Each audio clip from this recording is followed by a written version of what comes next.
Mill assaulted my son. Long history of selfish, overly sensitive, clueless behavior on my Mill's part. Husband's whole family has always judged me and picked on my deep-feeling but usually extremely fun and kind 8-year-old. They're overbearing and it's always dumb stuff like him getting upset about something he's too old for that or being spoiled because you let him order more food at dinner that we pay for. I try to keep my distance while keeping the peace.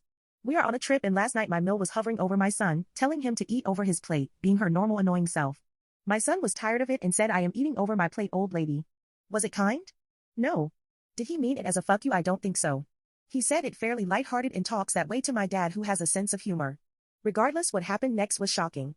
She picked up all the food on his plate and started smashing it into his face. Not like a little mashed potato on his cheek, straight up smashing, rubbing, aggressive and violent. I was almost speechless until I yelled at her to get off of him. My son said before she let go she held his nose and pulled. Then she yelled, "Don't call me a fucking old lady." I was picking food out of his ears which were bright red and hot to the touch. He immediately started sobbing saying Mill never loved him or his sister. Only their cousin.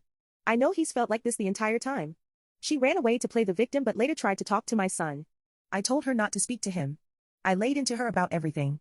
I have no plans to forgive her and was honest with my son and told him it's up to him what he does but I do not expect him to forgive her or want to see her. She is not ever allowed around my kids alone ever moving forward. She's cut off to me. My husband is in agreement with me, but doesn't want to completely cut her off. I was going to leave this morning but I don't want to punish my kids by leaving a trip. We're meeting up with friends here too. We've successfully avoided her all day. What should I do?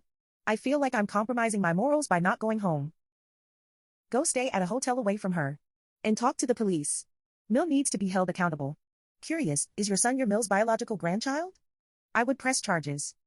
That's so OTT and wrong and you need to show your son that is going to be punished. Why are you still there? In the house that your son was attacked and assaulted. You need to make a statement, leave and be no contact. Your son was manhandled and physically assaulted.